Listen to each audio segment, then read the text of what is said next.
saya suara saya terdengar dengan baik? Mohon izin, ini karena saya pakai headset ini. Yes. Oke. Baik, terima kasih. Selamat siang para insan PR Jawa Timur. Apa kabar Anda semua pada siang hari ini? Semoga sehat semua ya. Alhamdulillah. Oke, tetap sehat, tetap semangat, dan senang sekali bisa hadir dengan membawa sebuah kabar baik.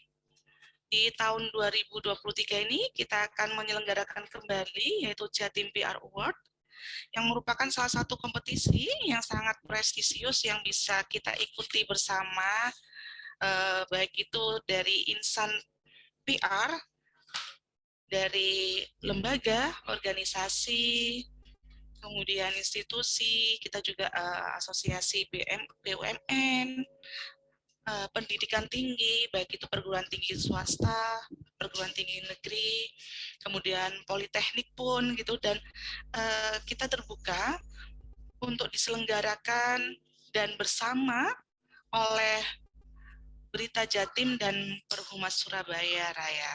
Nah, sedikit rekan-rekan humas semuanya bahwasannya ini adalah tahapan Road to Jatim PR Award 2023, beritajatim.com dan Perhumas Surabaya Raya kembali mempersembahkan Jatim PR Award 2023 dan jangan terlewat ya. Ini merupakan kompetisi program PR terbaik di Jawa Timur yang Anda telah lakukan atau yang menjadi prestisius di tahun 2022. Jika Anda yakin program PR di institusi Anda layak menjadi yang terbaik, jangan ragu lagi ikuti kompetisi Jatim PR Awards 2023.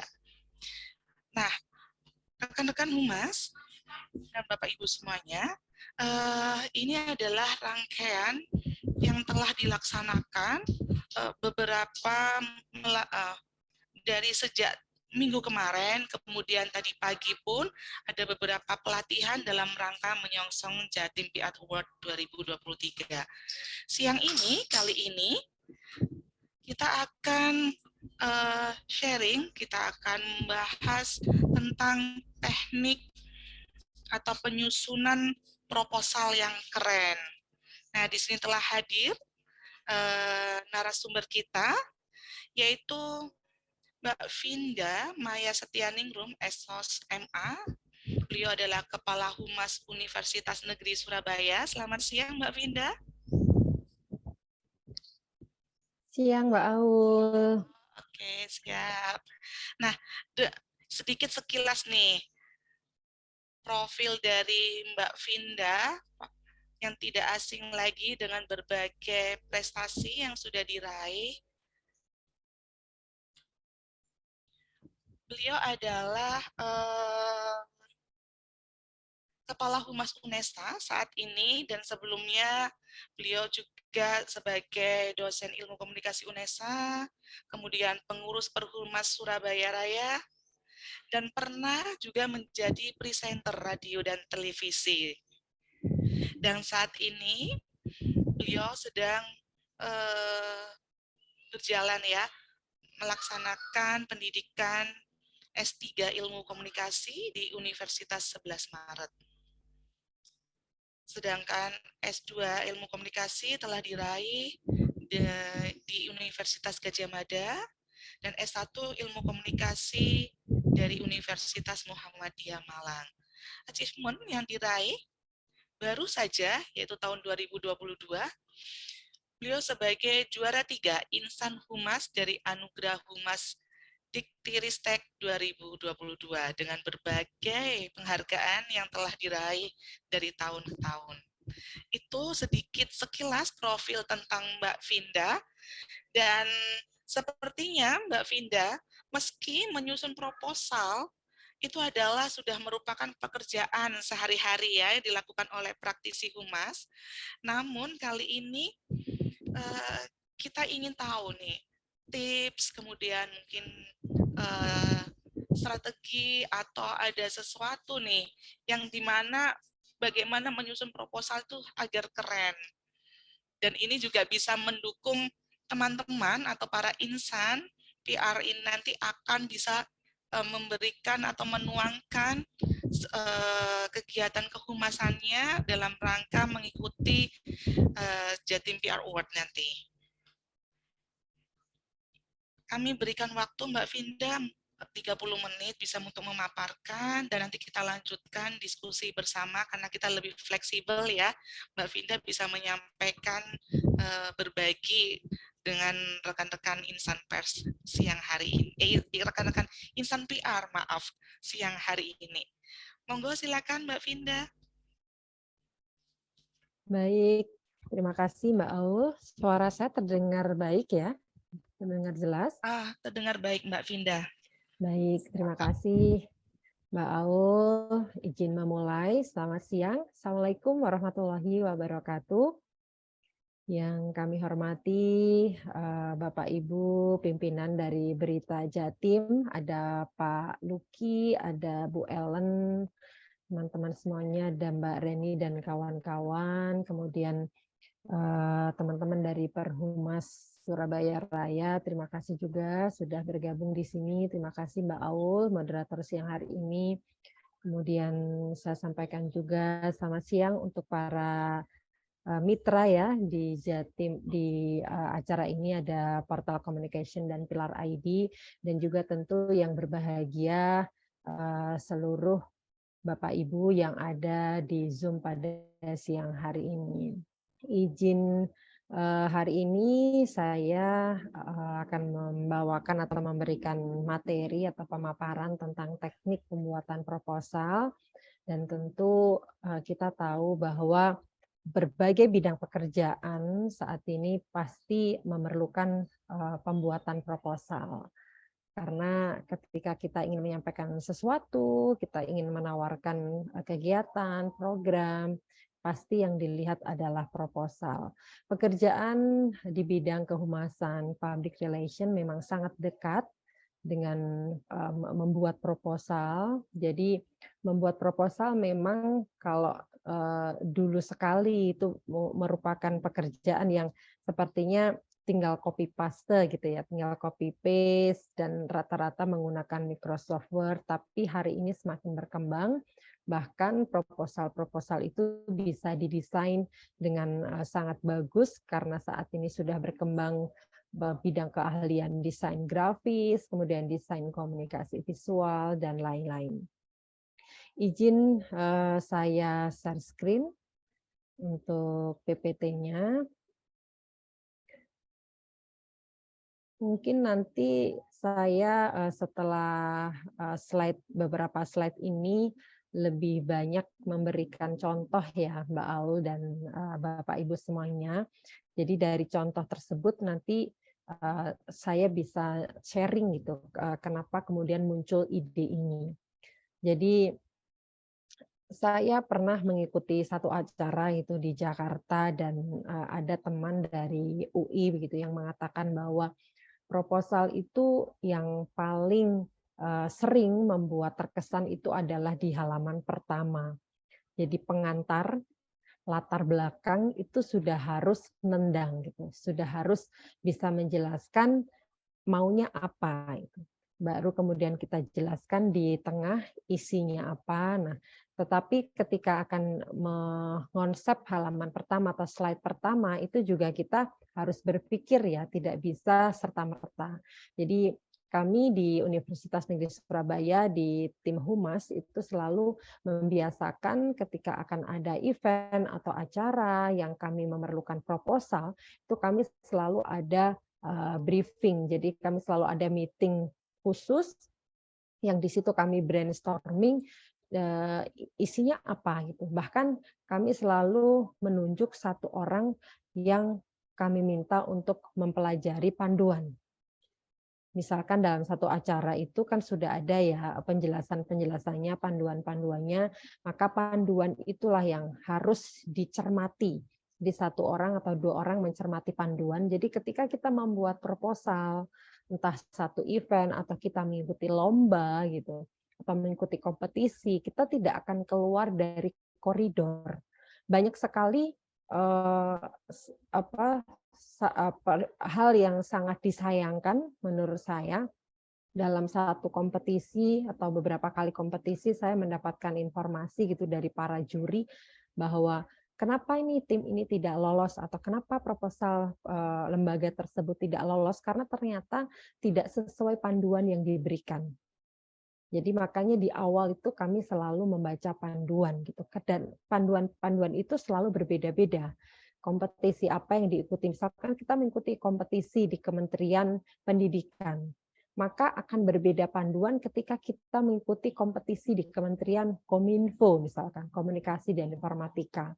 Kalau di Kementerian Pendidikan, maka akan lebih berkait akademis, kemahasiswaan, untuk MBKM sesuai dengan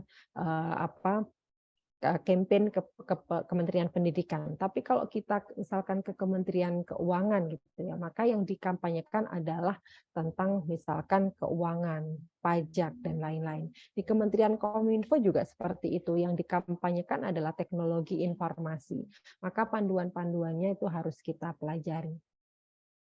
Nah, ini mungkin Bapak Ibu semuanya, teman-teman pernah mengalami ya, ketika kita membuat proposal itu adalah diketik menggunakan Microsoft Word dan tidak ada warnanya, hanya hitam putih itu di kertas A4, isinya pendahuluan atau latar belakang, kemudian tujuan kegiatan, kemudian agenda kegiatannya apa saja bentuknya, kemudian pendanaannya, sponsornya seperti apa, dan juga kebutuhan anggaran secara total. Hanya itu gitu.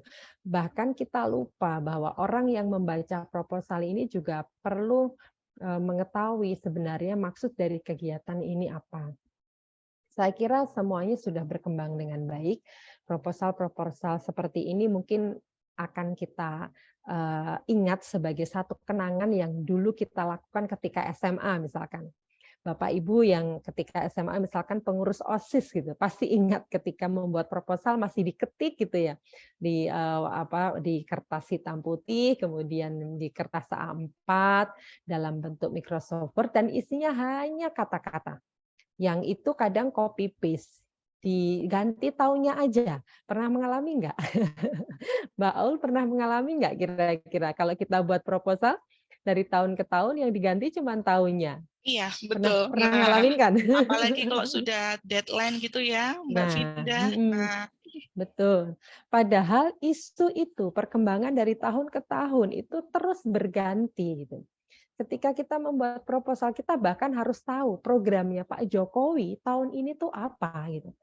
Oh, Pak Jokowi misalkan tahun 2022 itu isu yang diangkat adalah teknologi komunikasi gitu, big data gitu misalkan. Kemudian kalau yang di bidang sosial yang diangkat adalah tentang disabilitas. Bahkan tahun lalu Pak Jokowi sampai membentuk namanya Komisi Nasional Disabilitas, Komnas Disabilitas. Maka ketika kita membuat proposal, kita beri sentuhan-sentuhan tentang disabilitas. Kemudian misalkan tahun 2023, isu yang dibawa oleh Pak Jokowi di setiap programnya adalah stunting misalkan. Ya, maka sentuhan-sentuhan stunting yang kita bawa. Jadi bahkan kita harus melihat seperti itu. Jadi core-nya atau kata kuncinya itu harus kita pegang di setiap apapun. Jadi kita harus melihat konteks. Jadi kita membuat proposal ini karena apa? Apakah karena sponsor, apakah karena untuk presentasi bisnis, penawaran produk, atau kegiatan. Kalau misalkan tentang sponsor, berarti apa benefit yang bisa kita berikan kepada sponsor. Kita yakinkan dengan gambar, dengan data, bahwa ketika acara ini digelar, sponsor akan mendapatkan benefit bla bla bla bla. Sekian banyak benefit yang akan didapatkan. Dan jangan lupa sponsor yang akan dituju itu bergeraknya di bidang apa gitu. Kegiatan kita ada kaitannya nggak dengan sponsor yang akan kita ajak kerjasama gitu. 2 bulan yang lalu kebetulan saya mengajar mata kuliah manajemen event gitu. Di kelas tersebut ada 70 mahasiswa yang ikut mata kuliah ini karena mata kuliah pilihan, jadi satu kelas besar. Kemudian kami bagi ke dalam 10 kelompok. Ini sharing ya Bapak Ibu. kami bagi dalam 10 kelompok, silakan 10 kelompok ini membuat event gitu. Berarti total ada 10 event. Silakan melakukan riset dulu kegiatan atau event-event apa yang saat ini digelar gitu setelah COVID, kemudian cari data-data, event apa yang belum pernah digelar atau sudah pernah digelar tapi dikembangkan. Kemudian mereka melakukan pitching, brainstorming, menentukan perencanaan, kemudian membuat strategi, dan akhirnya membuat proposal. Di situ sudah nampak itu antara tim yang siap dengan proposal mereka atau hanya tim yang sekedar membuat proposal. Saya minta presentasi 10 tim ini. Yang sudah siap dan melakukan riset sudah kelihatan. Jadi acaranya misalkan olahraga gitu ya, futsal. Tetapi futsalnya sekaligus mengkampanyekan tentang bumi hijau gitu, tentang global warming. Jadi para peserta futsal nanti dari setiap sekolah yang akan ikut ke se-Jawa Timur itu harus membawa sampah plastik yang akan diberikan kepada panitia. Konsepnya seperti itu dan semua konsepnya itu hijau gitu. Jadi eco futsal gitu. Nah, maka sponsor yang masuk itu saya lihat yang mereka berikan, yang mereka tawarkan itu adalah berkaitan tentang olahraga, misalkan olahraga, produk-produk yang mereka juga mendukung kampanye mengurangi sampah plastik. Jadi itu pasti ada kaitannya itu. Jadi ketika akan membuat proposal kita sudah tahu acara kita apa, kuncinya apa, kita ingin mengatakan apa. Nah, sekarang kan proposal itu yang dibuat tidak harus hitam putih ya, silahkan tambahi gambar-gambar yang mendukung. Portofolio yang sudah Anda miliki boleh disampaikan di situ yang nanti akan membuat klien atau calon dari mitra atau calon dari sponsor, lembaga itu akan tertarik dengan apa yang kita sampaikan. Proposal juga bisa dibentuk lebih kreatif, jadi memberikan desain pada isi dan disesuaikan dengan cover. Kemudian hindari kata-kata yang sangat berhalaman berlembar-lembar itu. Jadi sedikit kalimat, lebih banyak visual. Jadi sekarang lebih menarik, permainan warna.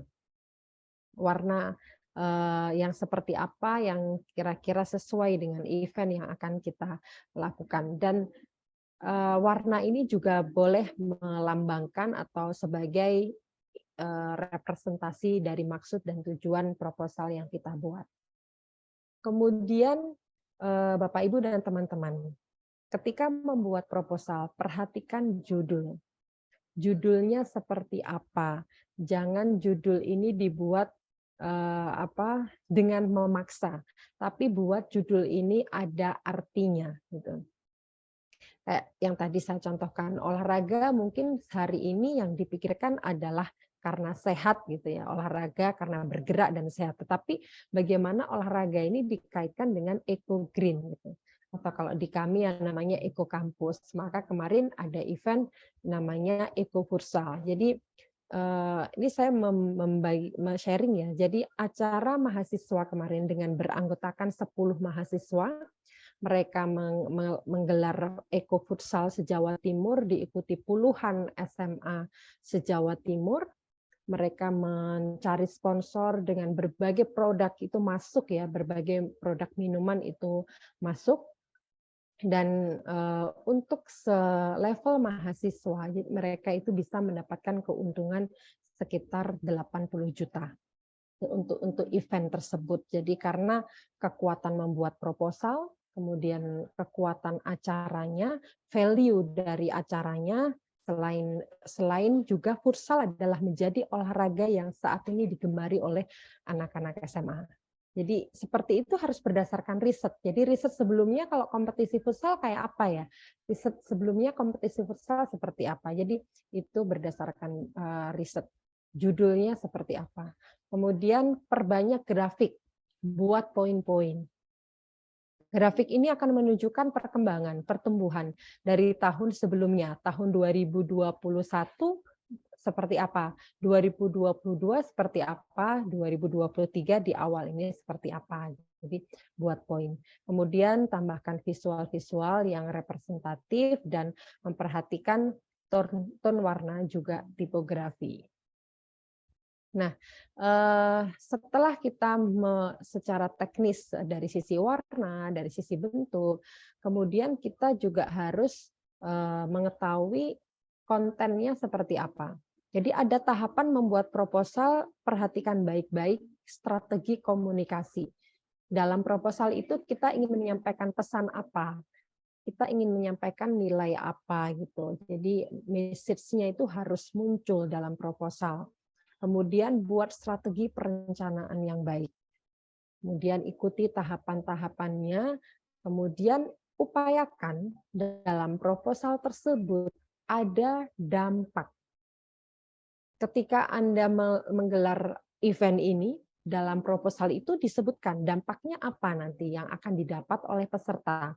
Dampaknya apa yang akan didapat oleh misalkan perusahaan tersebut gitu. Kalau secara ekonomi mungkin nyebutnya benefit gitu ya. Tapi secara konsep pembuatan proposal kita menyebutnya adalah dampak. Jadi, maka proposal acara ini harus berdampak. Kemudian beri data perkembangan atau pertumbuhannya.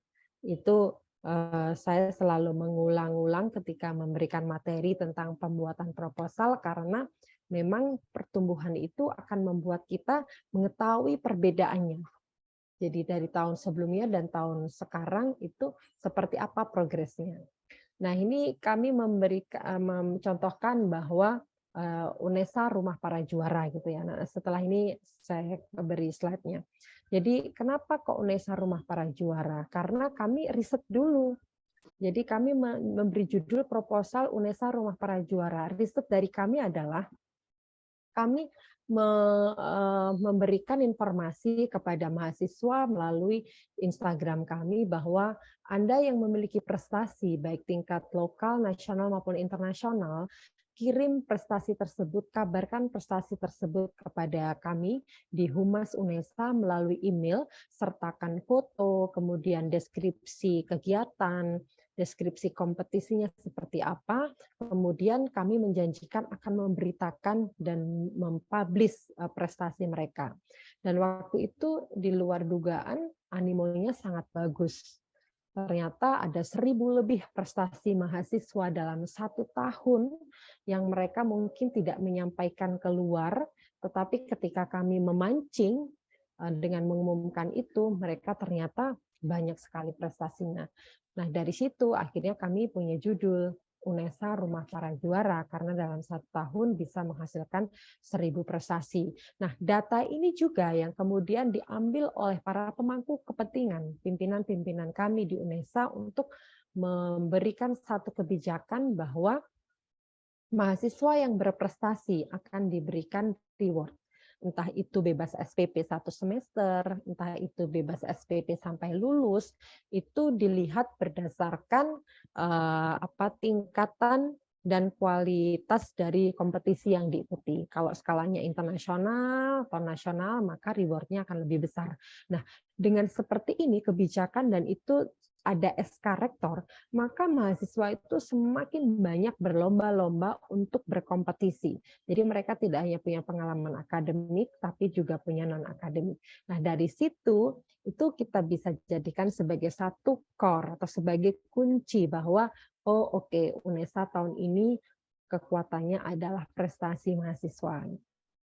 Kemudian buatlah narasi yang sederhana tapi mudah dimengerti dan upayakan narasi yang Anda buat, yang Bapak Ibu buat itu berdasarkan riset.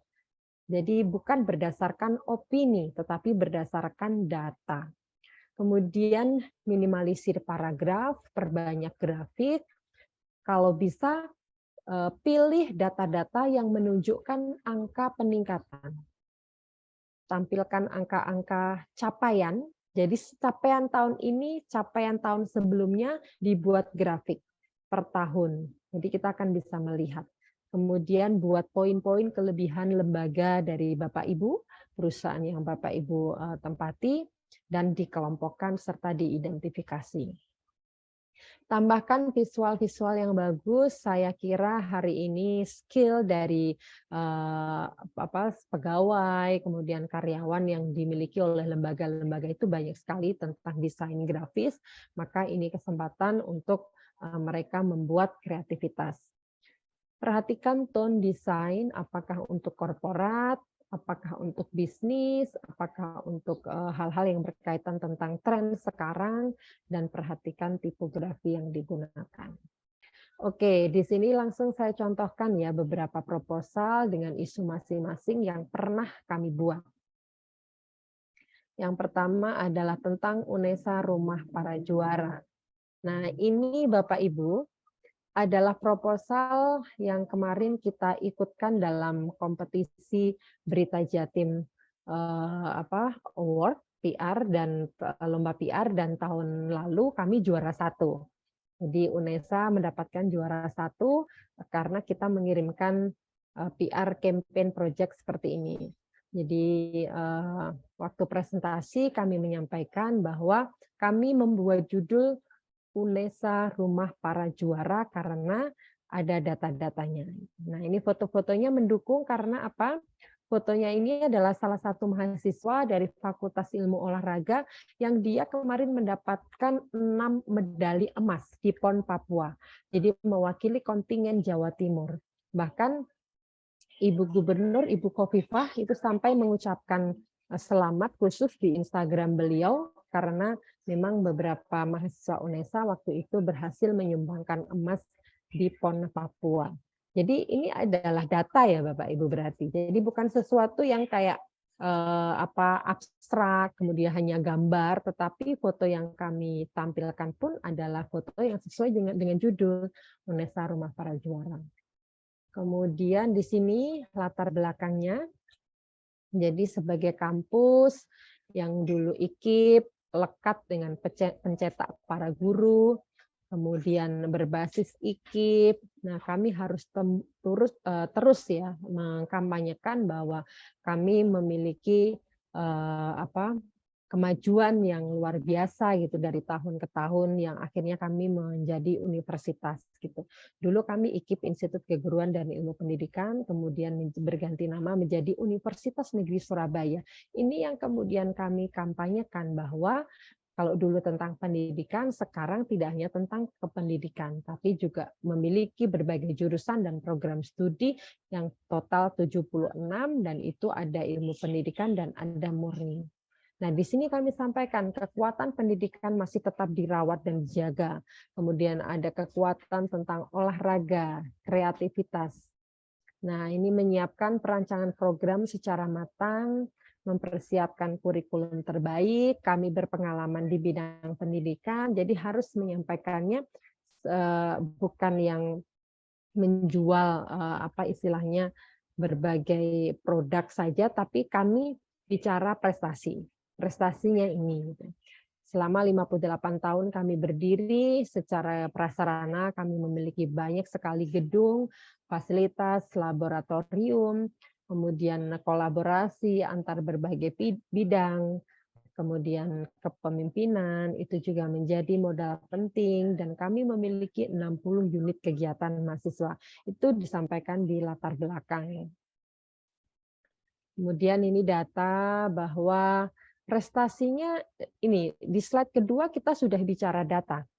Riset yang kami laksanakan di tahun 2021 ada 2.760 mahasiswa UNESA berpartisipasi di berbagai perlombaan dan mencapai 70 prestasi tingkat regional, 1.000 prestasi tingkat nasional, dan 76 prestasi tingkat internasional. Nah, di sini ya Bapak Ibu ya. Jadi ada data.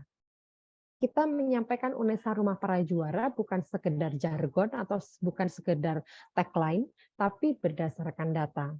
Kemudian mereka memiliki mentalitas berkompetisi, dan kami di Humas menerjemahkan ini sebagai bentuk key message, atau kami kemudian jadikan ini sebagai campaign di berbagai program dan sifatnya berkelanjutan. ketika kami mengusulkan tagline UNESA Rumah Para Juara, ini pun akhirnya pimpinan setuju ketika kami presentasi. Jadi campaign ini berawal dari tim humas, gitu, ide tim humas yang kita bawa ke pimpinan, kemudian disetujui dan akhirnya menjadi tagline seluruh sivitas akademika. Di berbagai poster kami, berbagai banner, baliho, semuanya ada tulisan UNESA Rumah Para Juara. Jadi diharapkan di sini bisa membangun branding, kemudian mahasiswa juga bisa memahami bahwa dengan berprestasi mereka itu bisa membantu reputasi kampus. Nah, ini tujuannya kita sampaikan untuk melakukan branding, untuk meningkatkan brand awareness, kemudian publikasi, untuk meningkatkan capaian, kesan, engagement. Jadi ada reach, ada impression, dan engagement di setiap media sosial. Jadi setiap tahun follower di Instagram kami itu pasti akan meningkat sekitar 10.000, sudah bisa dipastikan gitu.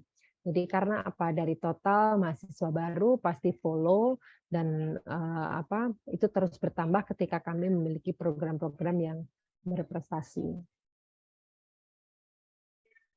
Nah, di slide berikutnya kita sudah bicara sasaran program. Sasarannya seperti apa?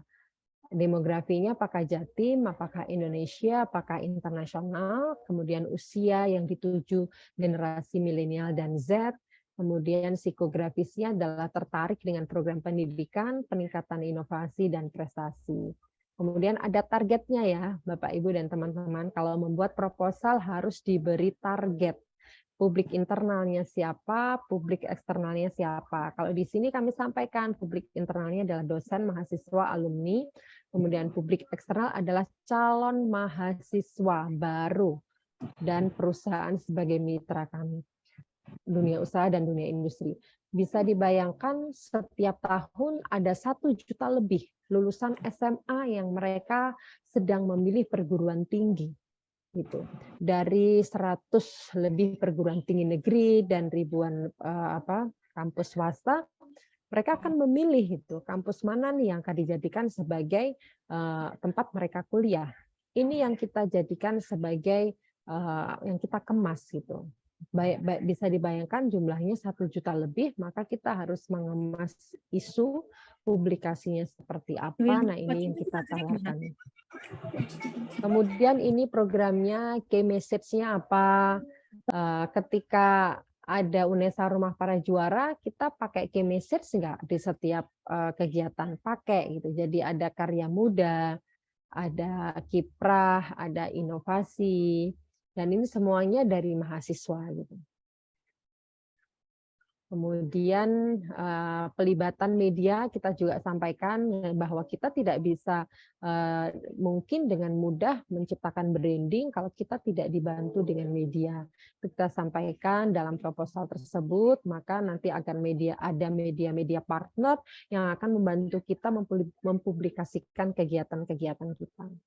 Kemudian kolaborasi dengan stakeholder kayak apa? Kita sampaikan di situ sebagai portofolio. Mitra-mitra kita itu seperti apa? Kemudian sampaikan dalam proposal adalah strategi.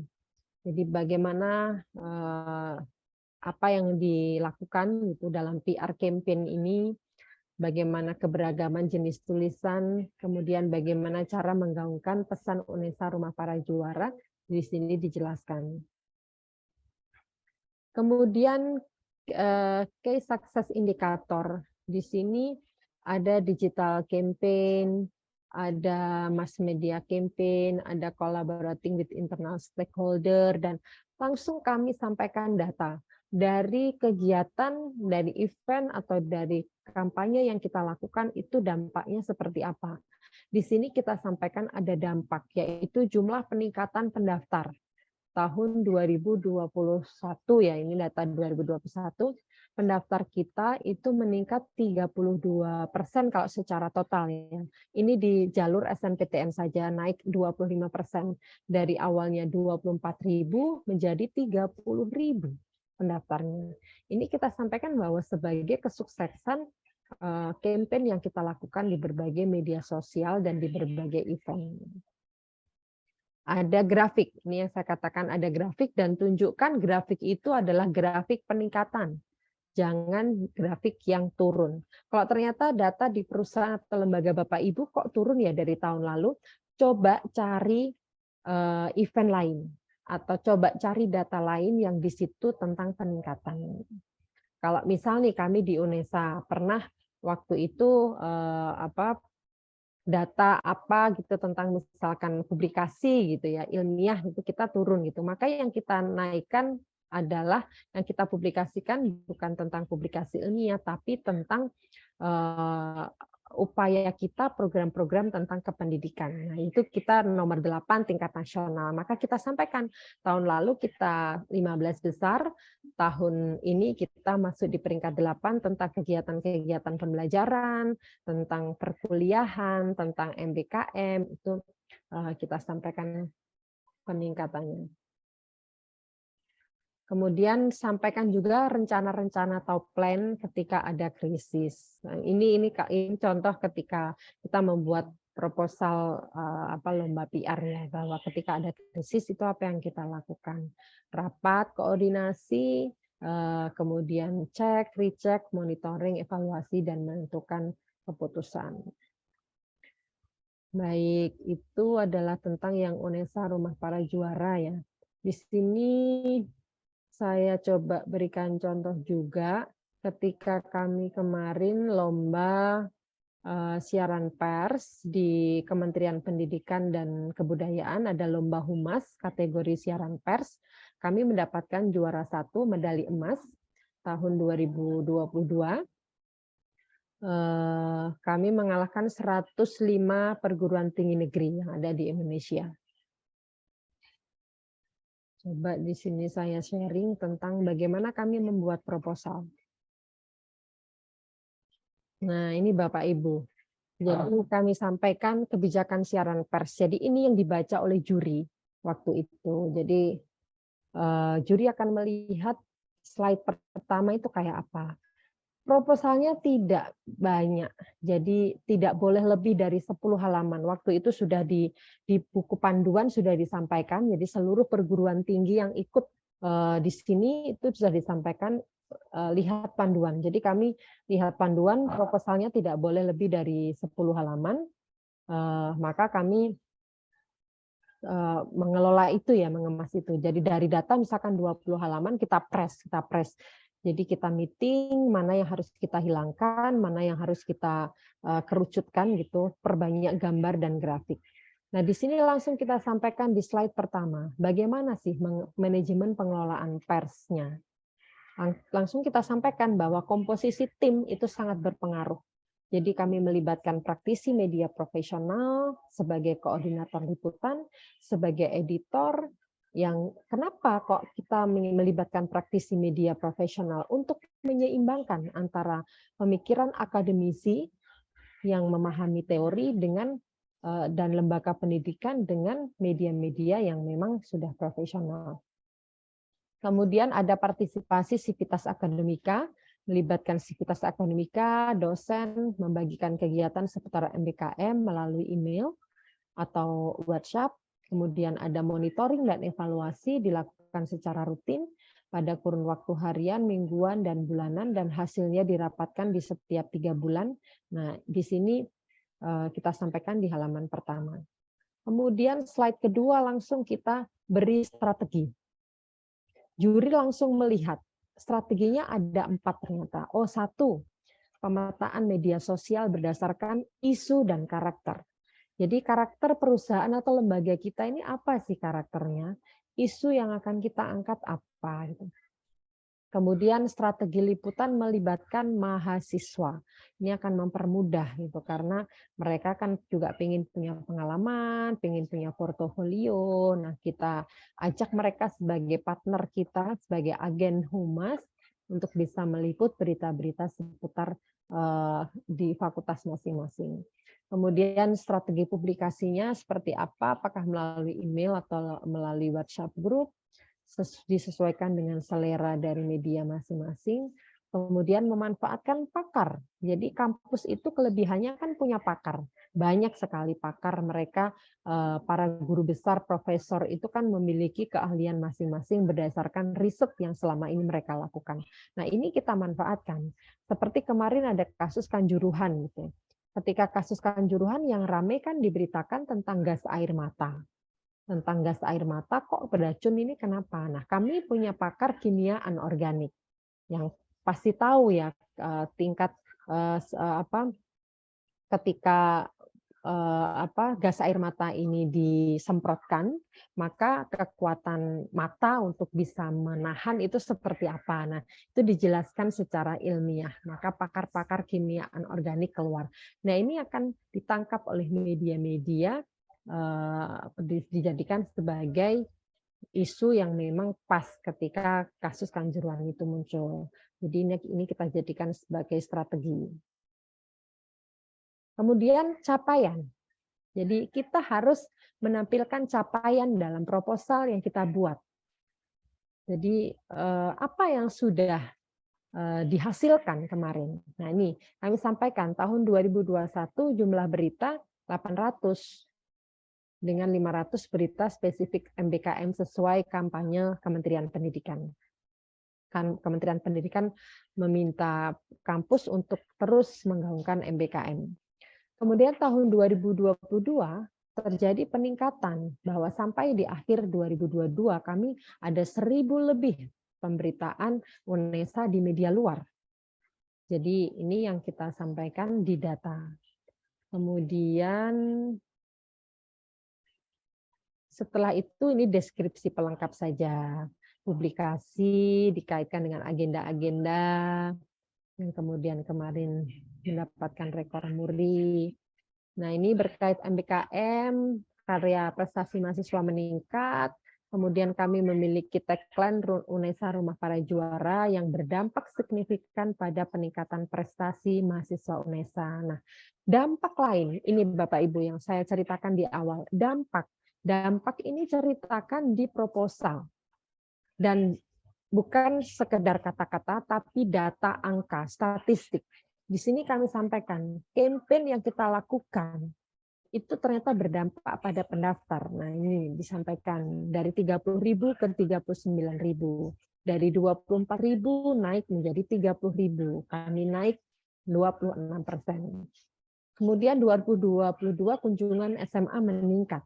Ada 57 sekolah yang berkunjung ke kami dengan jumlah 10.000 siswa. Mereka adalah calon dari mahasiswa baru, jadi adalah target sasaran kami. Tumbuhnya kepercayaan media, kemudian dipercaya menjadi tuan rumah berbagai event nasional. Nah, ini bisa dilihat hanya 7 slide. Hanya 7 slide. Jadi tidak terlalu banyak halaman-halaman, tapi sudah bicara satu data yang itu bisa menumbuhkan kepercayaan juri, menumbuhkan kepercayaan klien, calon investor, ataupun lembaga lain yang membaca proposal kita. Itu kemudian di sini saya beri satu contoh terakhir ya Bapak Ibu. Kalau tadi proposal yang dibuat oleh kami di divisi humas. Nah, di sini saya akan memberikan contoh bagaimana proposal yang dibuat oleh mahasiswa kami ketika ada acara. Jadi kami pun di humas itu menerima banyak proposal dari mahasiswa ketika mereka mau bikin acara, memerlukan support gitu dari kampus, dari universitas, maka mereka pasti membuat proposal. Dari sekian banyak proposal, ada beberapa yang kemudian lolos, kami support gitu. Jadi mahasiswa itu kan biasanya nggak ada dana ya Bapak Ibu untuk bikin acara. Nah, mereka selalu bikin proposal. Nah, di sini waktu itu mereka presentasi di depan humas gitu, di depan tim humas. Waktu itu acaranya namanya TEDx. Jadi setiap kampus itu ada pasti TEDx. Kemudian dari UNESA ada tim yang mereka mengajukan gitu proposal untuk mengadakan event di kampus. Nah, mereka presentasi di depan kami di depan tim humas dan menceritakan kebutuhan-kebutuhan di proposal itu disesuaikan dengan isu yang mereka bawa. Nah, ini satu di antara dari sekian proposal yang lolos, yang kemudian kami support penuh. Jadi ruang aula lantai auditorium kita siapkan, kemudian kita siapkan video, live YouTube, kemudian tim dokumentasi, kita bantu waktu itu untuk membayar narasumber, biaya akomodasi narasumber. Selain mereka juga mencari sponsor di luar. Nah, ini judul yang mereka buat. Jadi tim TEDx ini berisikan mahasiswa-mahasiswa dari berbagai jurusan. Ada dari psikologi, ada dari administrasi negara, ada dari ilmu pendidikan, jadi macam-macam. Mereka bergabung gitu dalam satu komunitas namanya TEDx. Ini judulnya, What is the Meaning of Meaning? Kemudian mereka menceritakan maksud dari proposal mereka. Nah, ini latar belakangnya. Jadi mereka mengangkat 3 isu besar, yaitu disabilitas, seni, dan olahraga, sesuai dengan karakter kampus. Kemudian ini latar belakang kenapa memilih what is the meaning of meaning. Jadi mengacu pada kalimat yang dirasakan oleh manusia karena dunia terus berubah dengan cepat. Gitu. Jadi ada kegiatan-kegiatan yang nanti berisikan motivasi-motivasi bagi mahasiswa untuk mereka berkembang, memiliki ide-ide dan pemikiran yang nanti sesuai dengan tujuan mereka. Nah, ini tujuan kegiatan. Jadi untuk menghadirkan pembicara yang punya ide dan pengalaman terbaik dalam kehidupan mereka. Sasarannya mahasiswa, bentuknya ada pre-event, kemudian ada talk show. Nah, talk show ini mendatangkan narasumber-narasumber, kemudian finding student speaker, jadi menghadirkan mahasiswa yang menjadi pembicara, tapi ada syaratnya, mahasiswa tersebut harus punya prestasi. Kemudian main event, puncak acaranya. Nah, narasumber yang didatangkan juga waktu itu bagus, jadi akhirnya lolos proposal ini. Nah, ini speakernya tentang mental health. Isu mental health itu hari ini sangat disukai oleh mahasiswa. Itu yang dibidik oleh anak-anak ini. Maka kemudian proposal ini bisa lolos dari sekian banyak yang masuk ke tingkat universitas. Gitu. Jadi tentang bagaimana learn to fall to get up. Jadi pembicaranya adalah Ivandi, founder 1%, dan dia terpilih menjadi Forbes yang majalah yang menghadirkan perankingan para anak-anak muda itu. Kemudian Ivandi ini punya pengalaman sebagai psikolog lulusan Universitas Indonesia, pernah menjabat ketua BEM Fakultas Psikologi UI, kemudian menjadi product manager di Zenius. Kemudian narasumber yang kedua ini adalah Ayukta, pendiri salah satu komunitas yang bergerak di bidang disabilitas, jadi namanya komunitasnya Out of the Box. Jadi dia menyelesaikan magister psikologi kesehatan mental dan konsentrasi anak disabilitas dari University of Liverpool dan Nottingham. Dan dia juga anggota Dewan Special Olympic World di Abu Dhabi. Nah, ini mereka speakernya luar biasa, kemudian ini dari olahraga, kemudian ini dari Vina Mulyana, konten kreator yang kemarin mendapatkan award TikTok karena kontennya tentang pendidikan dan development, dan kemarin ini narasumber ini hadir langsung semua di UNESA. Ini contoh-contoh ya, Bapak, Ibu, dan teman-teman. Nah, ini anggaran-anggaran yang disampaikan dalam proposal, dan waktu itu juga beberapa sponsor masuk, dan satu di antaranya kami support penuh. Karena memang proposal yang disampaikan ini sesuai dengan karakter UNESA sebagai kampus yang mengkampanyekan tentang disabilitas, karena kami punya jurusan pendidikan luar biasa, disabilitas, tidak banyak kampus yang memiliki prodi ini. Kemudian kami menggaungkan kampanye tentang olahraga karena tidak banyak kampus yang memiliki fakultas ilmu olahraga, dan kami juga menggaungkan tentang seni gitu, karena mungkin juga tidak banyak kampus yang memiliki prodi-prodi di bidang seni, baik seni musik, seni drama, seni tari, dan lain-lain. Jadi mungkin satu catatan penting yang menjadi akhir dari pemaparan saya adalah ketika kita membuat proposal, kita harus selalu mengingat kita ini mau mengatakan apa dalam proposal itu. Key message-nya itu apa, dan harus ada relasi dengan kegiatan yang akan dilakukan gitu. Dengan para pihak stakeholder yang akan kita ajak bekerja sama, tempat proposal kita tawarkan itu harus ada relasinya. Jadi ketika perusahaan atau lembaga yang mendengarkan pemaparan kita melalui proposal tersebut akan merasa terlibat. Oh, proposal ini juga melibatkan perusahaan kami. Oh, ternyata proposal ini juga memperhatikan data-data yang ada di perusahaan kami atau lembaga kami. Jadi ini sangat penting agar ada satu kesatuan dan ada saling dilibatkan dalam satu event atau kegiatan yang ada di dalam proposal tersebut. Itu Mbak Aulia untuk pemaparan saya. Nanti mungkin bisa dilanjutkan dengan tanya jawab ya. Di sini tadi saya lebih banyak sharing sebenarnya Mbak Aul. Karena kalau terlalu banyak tulisan dan kata-kata sebenarnya Bapak Ibu pasti mungkin sudah bosen ya kalau misalkan terlalu banyak kalimat-kalimat yang ada di PPT. Demikian, terima kasih. Saya kembalikan ke Mbak Aul sebagai moderator. Siap, terima kasih banyak Mbak Vinda, menarik sekali, ini luar biasa. Dengan sharingnya langsung kita dipaparkan dengan berbagai contoh, dan itu menjadi pengalaman yang luar biasa.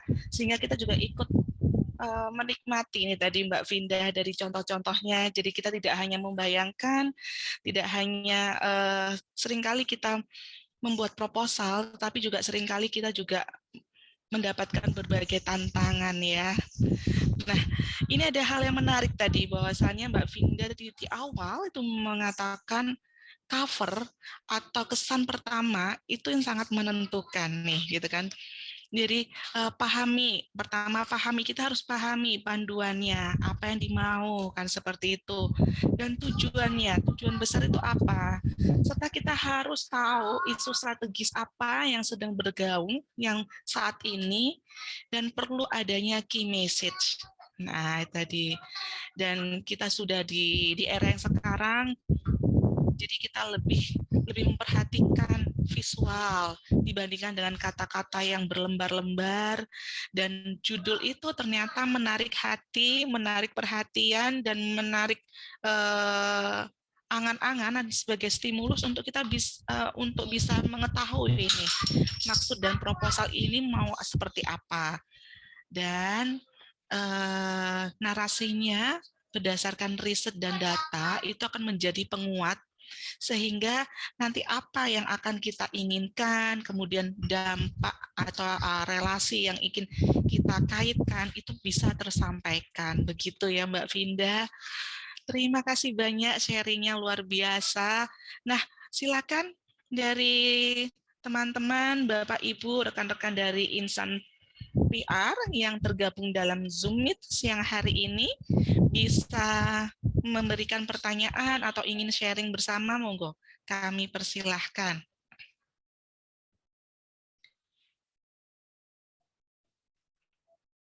Terima kasih, ini hadir sudah beberapa teman-teman kita. Ada Pak Ali, Mbak Kristina, dan ada Bu Ellen, Mbak Emil, Mbak Ike, Mbak Indri, terima kasih. Dari PENS juga akan sudah mewakili, Pak Luki, matunun, masih stay tune bersama kami, ada Mbak Nurul, Mbak Reni, kemudian dari RSM Diklat, Bu Nining juga, monggo. Kita bisa saling berbagi, kita sharing bersama, atau ada beberapa yang mau ditanyakan, monggo silakan. Baik, saya boleh ikut tanya ya? Oh, boleh. Ya, karena mengalami juga kan kejadian-kejadian seperti ini, jadi yang sering kita alami adalah ketidakcukupan waktu untuk membuat, sehingga barangkali kita dibantu oleh pihak lain begitu, sehingga tidak tersampaikan gitu. Apabila itu terjadi, artinya bukan kita sendiri yang finishing atau juga membuat itu sampai total 100% itu apa arahan-arahan yang harus dipastikan ke pihak yang akan membantu kita nanti, karena memang butuh waktu untuk memberikan apa namanya, desain yang lebih cantik dan sebagainya selain konten. Itu aja. Silakan Mbak Pinda. Monggo Mbak Finda. Mic-nya masih tertutup Mbak Pinda? Oh ya, baik. Terima kasih Bu Ellen. Ya itu mungkin juga pasti sering dialami teman-teman kita juga ya, ketika sudah terkejar deadline, akhirnya kita tidak punya banyak waktu untuk diskusi, akhirnya tim lain gitu yang akan mengerjakan. Nah, kalau dalam kondisi seperti itu, jadi dalam case seperti itu, kita bisa buat kayak catatan gitu. Jadi kayak catatan dulu kita ini mau bicara apa, kemudian kita sampaikan kepada tim. Karena kan ketika membuat proposal sebenarnya kita kan tidak hanya satu kepala ya yang terlibat, tidak hanya satu orang yang terlibat, tapi sebenarnya ada beberapa orang yang kita libatkan. Jadi misalkan ada tim desain, ada tim pembuat konsep, kemudian ada tim finalisasi akhir gitu. Jadi ada tim perencanaan yang di situ mereka sama-sama juga mengumpulkan data. Nah, kita minta tolong gitu, boleh kita minta tolong misalkan dalam 1 atau 2 hari kita minta mereka mengerjakan, tapi jangan pernah itu keluar dari konteks atau pesan yang sudah kita taruh di catatan tadi. Kalau misalkan di situ sudah jelas, jangan lupa strateginya, rencananya, latar belakangnya, kemudian data riset tahun lalu gitu. Kemudian beri grafik peningkatan statistik angka 2020 sampai 2022 misalkan. Kemudian keperluan anggaran disesuaikan gitu. Nah, tahun ini apa nih yang meningkat misalkan. Kalau tahun lalu pajak masih belum 11% gitu. Sekarang pajak sudah 11%. Nah, seperti itu harus dikasih catatan-catatan. Jadi maka tim yang akan mengerjakan akan sesuai dengan apa yang kita pikirkan. Dalam waktu yang singkat memang kadang kita tidak bisa tidak bisa terlibat penuh. Apalagi dengan kesibukan yang kita miliki. Tetapi setidaknya orang yang kita percaya itu bisa menangkap apa yang ingin kita sampaikan. Jadi Bu Ellen bersama teman-teman Bapak Ibu lainnya di Berita Jati mungkin harus memiliki tim yang memang bisa dipercaya, dia tahu mampu gitu. Dia sangat mengenal apa yang saya inginkan. Berarti dia akan bekerja nanti tahapan-tahapannya itu sesuai dengan yang biasa kita lakukan. Ketika ditunjukkan hasil akhir sebelum misalkan disubmit atau sebelum dipresentasikan, tidak akan terlalu banyak kesalahan yang harus direvisi kalau tim itu adalah tim yang sudah mengenal kita, gitu, yang sudah kita percaya tadi. Kalau biasanya kami seperti itu, Bu El. Terima kasih. Baik, terima kasih Bu Ellen untuk sharing pertanyaannya. Terima kasih Mbak Finda sudah dijawab dengan tepat sesuai dengan pengalaman yang sudah pernah dialami ya. Monggo silakan yang lainnya, mungkin ada yang mau bertanya atau sharing sekaitan dengan menyusun proposal keren. Ya, mungkin yang pernah menjadi peserta yang lalu ya. Boleh, Pak ya, Ali mungkin bisa sharing juga. Ya, Mbak Aulia ya. Mestinya ini ya, tetap narasumbernya kan Bu Finda ya ini. Kok jadi saya ikut jadi narasumber? Sharing Pak Ali. Sharing Pak Ali, monggo. Iya. Sebenarnya ini ya, kalau ini ajang yang cukup menarik, PR Award ini, di mana kalau seorang humas atau tim humas itu adalah bekerja dalam senyap sebenarnya ya. Ketika terutama ini kalau terkait dengan komunitas, dengan stakeholder yang ini. Kebetulan saya juga di yang membidangi hubungan masyarakat. Nah, ketika ada rame-rame, ada isu sosial dan sebagainya, kita dianggap tidak bekerja. Tapi kalau suasana atau situasi sosial juga aman-aman aja, landai-landai saja, kita juga dinilai nggak bekerja. Karena indikatornya kan agak ini ya, mungkin agak intangible gitu. Sehingga dengan ajang ini dan Jatim PR Award ini, ketika kita bisa mengkuantifikasi apa yang kita kerjakan selama ini, kemudian mendokumentasikan apa yang sudah kita capai, ini menjadi bukti bahwa ya orang PR itu bekerja, gitu ya. Mungkin itu. Terus kalau tips bagaimana kemarin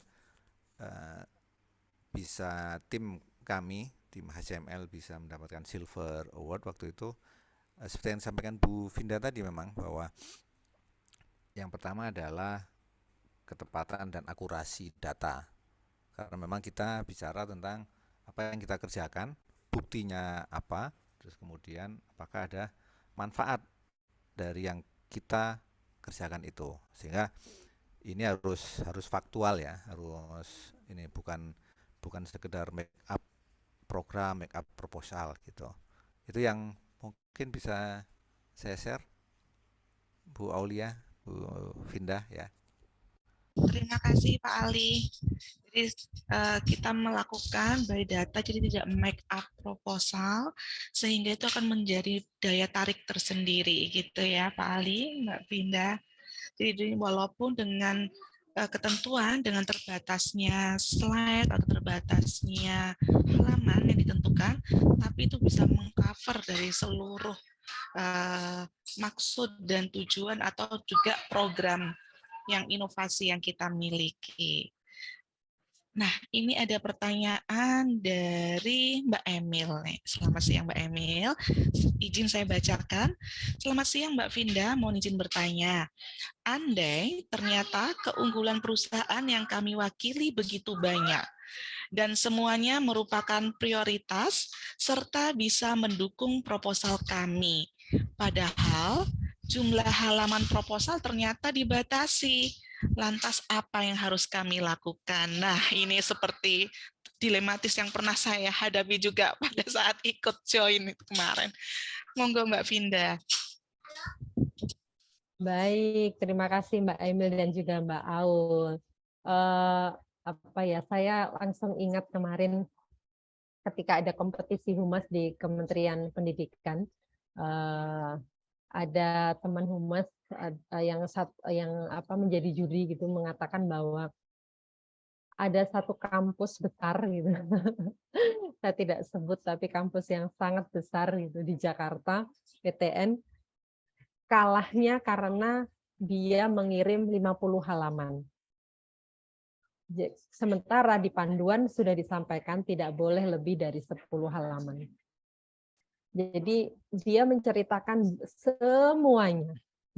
semuanya, dan malah justru itu ternyata membuat juri akhirnya istilahnya mendiskualifikasi.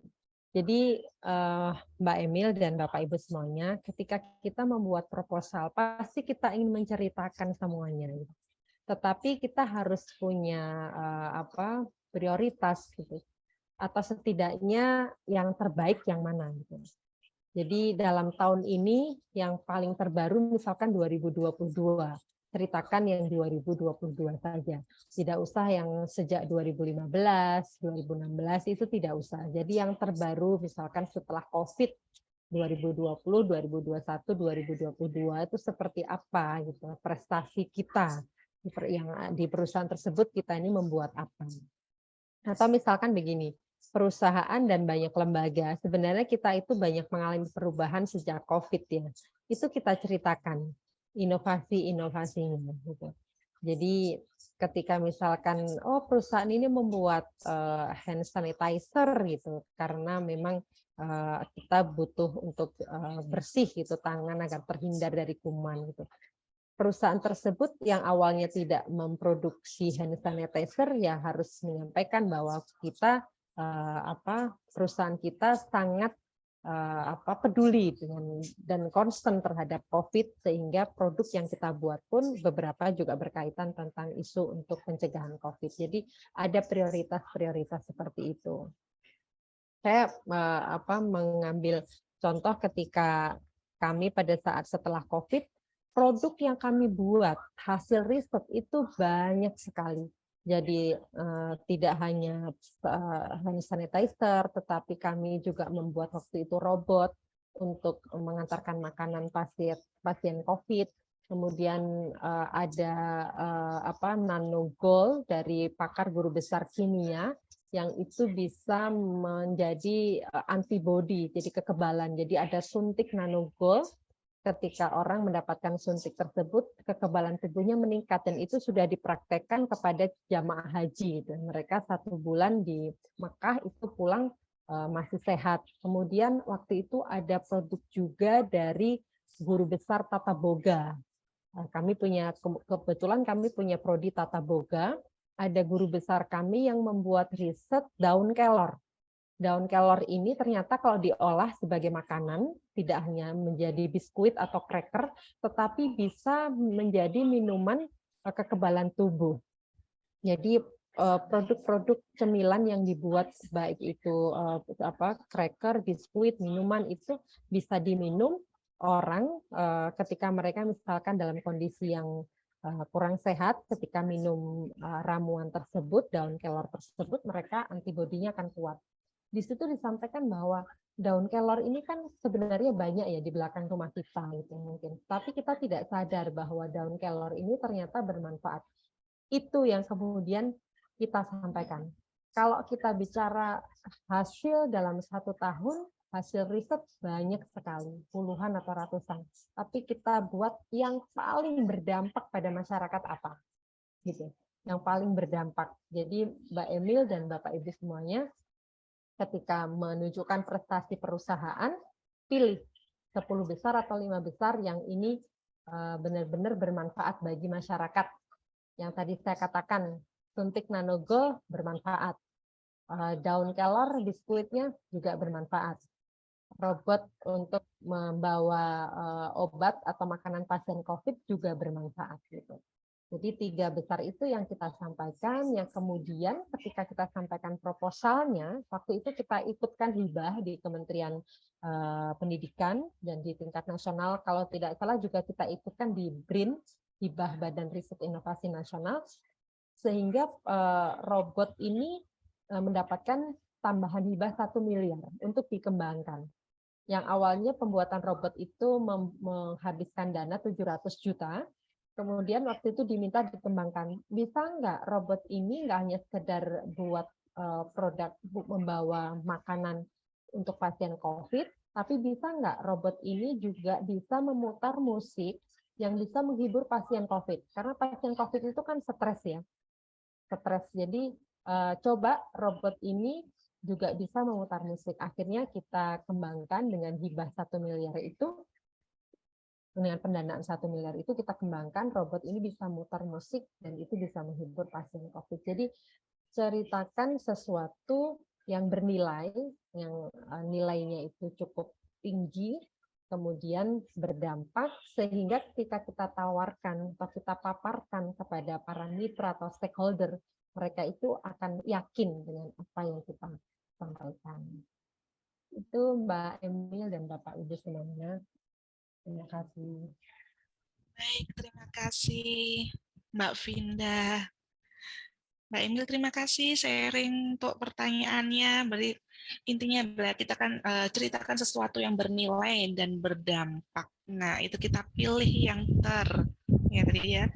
dari berbagai yang sudah terbaik, dan kita pilih yang paling baik. Nah, ini ada lagi sharing dari, ini dari timnya Mbak Andri, rupanya dari PENS.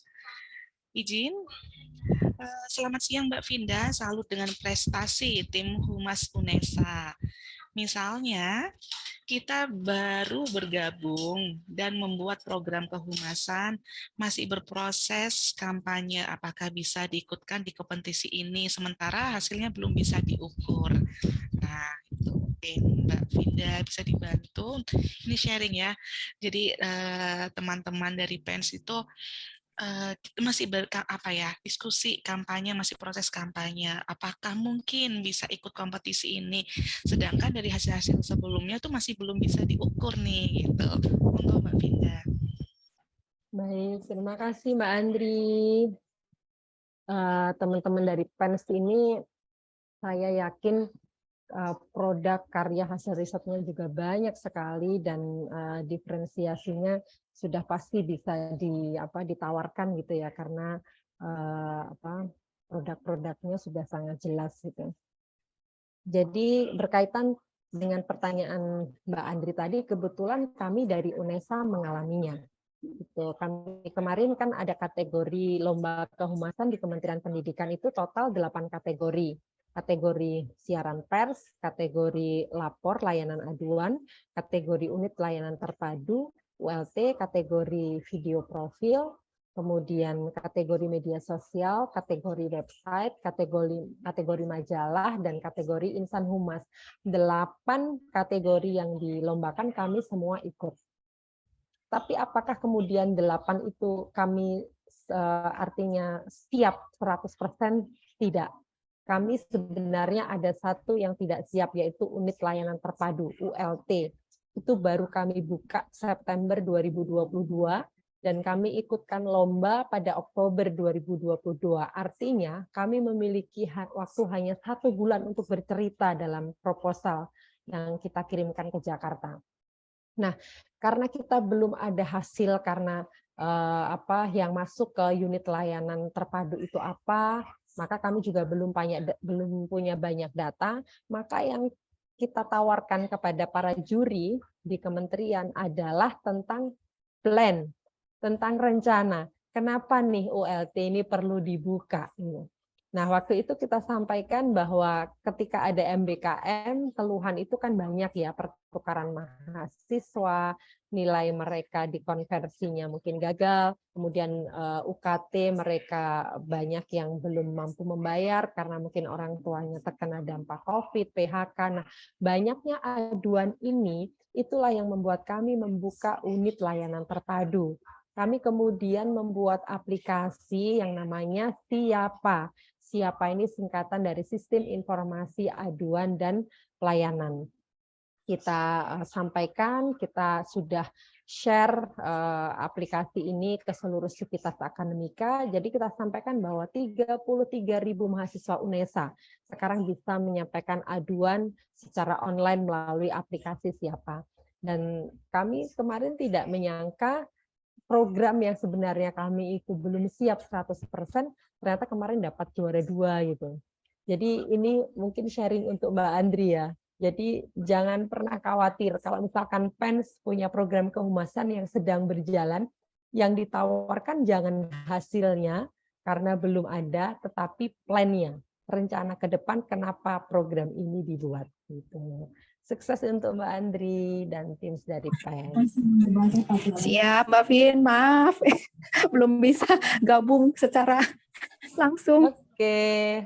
Bisa Mbak open Andri. cam, soalnya lagi ada event. Ya, terima kasih banyak Mbak Vin sharingnya. Sama-sama, Sukses ya, semoga Mbak. lancar. Keren-keren. Sama-sama Mbak Andri. Terima kasih Mbak Andri dan teman-teman Iya, Mbak. fans. Sama. Luar biasa ini, kayaknya menarik juga ya, banyak yang berinteraksi dan akhirnya kita mengupas kulit demi kulit nih. Mbak Vinda sudah memberikan pencerahan yang luar biasa.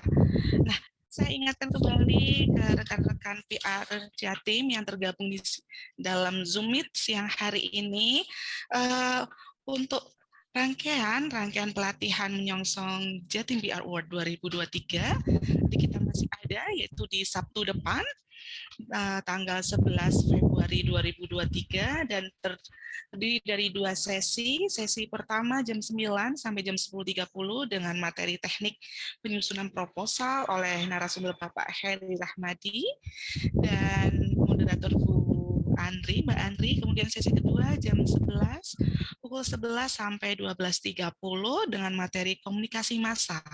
Bagaimana program kehumasan dapat dikomunikasikan dengan narasumber Bapak Luki Lokononto dan Bu Sabtini running room dengan moderator Mbak Reni. Nah, rekan-rekan Humas Jawa Timur, untuk informasi lebih lanjut kami sampaikan silakan bisa menghubungi Panitia Jatim PR Award 2023 kepada Ibu Ellen di 0817379090 atau ke Mbak Dita di nomor 08128484654. Dan ini mohon Bapak Ibu berkenan bisa mengisi link daftar hadir yang sudah tertera di chat, di laman chat ya. Daftar hadir pelatihan Jatim PR. Hah?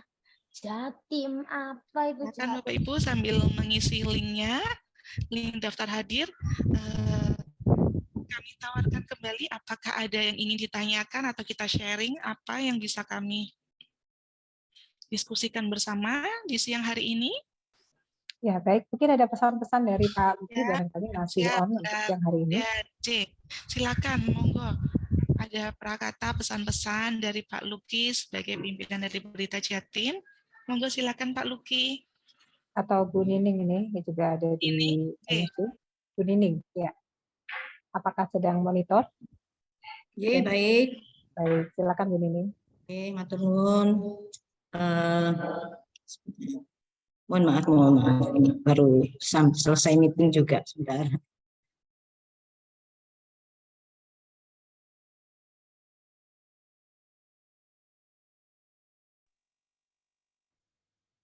Baik, mungkin Bu Nining bisa memberikan semangat untuk kegiatan Jatim PR Award 2023 ini ya Bu Nining. Oke, matur nuwun sangat semuanya. Mohon maaf kalau kejeda-jeda tadi sambil ikut beberapa meeting juga. Bapak Ibu sekalian, Mbak Vinda, Bu Vinda, Mbak Aul, Bapak Ibu calon peserta Jatim PR Award yang diselenggarakan oleh beritajatim.com dan Perhumas Surabaya. Terima kasih hari ini sudah berkenan ikut gabung dalam sesi pelatihan yang diselenggarakan berseri. Mungkin pesertanya memang tidak banyak, tetapi saya berharap apa yang kami dan perusahaan dan Perhumas Surabaya lakukan dalam rangkaian kegiatan Jatim PR Award ini bisa juga ikut menjadi penyemangat buat praktisi humas untuk semakin baik, dan kami yakin industri dunia humas di Jawa Timur akan semakin baik dan berkembang. Saya pikir mungkin itu saja. Sekali lagi terima kasih yang sudah bergabung Sabtu-Sabtunya diganggu mengikuti kegiatan hari ini. Insya Allah minggu depan kita akan ketemu lagi. Masih ada 2 kali sesi ya Mbak Ellen ya? Ya, termasuk juga Bu Nining dong jadi narasumber. Gitu ya. Aku sampai lali, saking fullnya kegiatan. Teman-teman ini juga lagi ada persiapan banyak event karena kebetulan Berita Jatim portal dalam hal ini sedang didapuk untuk ada peresmian sebuah gas on stream gitu di Sheraton nanti yang akan diresmikan oleh Pak Wapres. Jadi mungkin agak gasnya Mas Ali ini, Mas Ali kita ini mau. Ada Mas Ali tadi. Gasnya Mas Ali Aliudin, HCML dan Pertamina EP Cepu. Jadi iya ini dia yang punya gas ini yang lagi jualan gas. Mungkin itu saja. Sekali lagi terima kasih, tetap semangat hari liburnya, selamat menikmati hari libur bersama keluarga. Turun semuanya, para narasumber dan Bapak Ibu sekalian. Assalamualaikum warahmatullahi wabarakatuh. Waalaikumsalam. Mungkin layarnya tetap dibuka aja Bu. Kita sesi foto bersama ya Bu Aulia. Iya, baik. Siap, terima kasih Bu Ellen. Monggo Mas Agaton dijepret di screen. 1, 2, 3. 1, 2, 3. 1, 2, 3. Terima kasih. Mas Ali di mana ini Mas Ali? Cepat sekali. Rumah aja Mas. Di rumah. Oke, siap. Oke, matur nuwun. Jauh dari rumah. Terima kasih Bapak Ibu semua. Terima kasih Pak Luki, Bu Nining. Mungkin sekian untuk rangkaian kita untuk pelatihan kali ini dengan narasumber Mbak Vinda, materi menyusun proposal keren. Semoga programnya keren. Programnya keren nih ternyata. Luar biasa. Kalau nggak gini nggak kenal deh. Betul. Sangat menginspirasi ya Pak Luki ya, Mbak Nining. Sangat. Sehingga nanti jadi diharapkan jadi kesulitan kita ketika membayangkan nih harus 7 halaman misalnya atau terbatas dengan ketentuan panduan ini ternyata mudah. Oh ada tipsnya ternyata. Betul. Ya. Key message-nya itu yang penting. Yang paling penting. Betul. Nah, terima kasih yang banyak. belum pernah ikut kan pasti bingung. Betul. Nah ini kayak apa? Nggak ada panduannya gini lebih siap. Dan jadi kita tidak hanya membayangkan, tetapi kita juga dipandu, diperlihatkan. Nah itu menjadi stimulus kita ya Bu Nining. Ya, rupanya hari ini jadi GR untuk pekan depan ya, karena narasumber dan moderatornya hadir ini. Ada Bu Andri. Persiapan pekan depan ya. Bu Andri. Bersuara yuk. Mohon maaf, ini tadi saya pas lagi barengan. Iya. Minggu depan tapi oke kan? Siap, oke, sudah dibenerin di agenda. Kasih alarm Mbak Andri. Matur nuwun. Oke, sampai ketemu pekan depan. Sampai ketemu. Terima kasih kasih sekali lagi. Terima kasih. Terima kasih banyak. Sama, terima kasih semuanya. Salam. Terima kasih. Sekali semuanya. Sama, terima kasih. Izin live.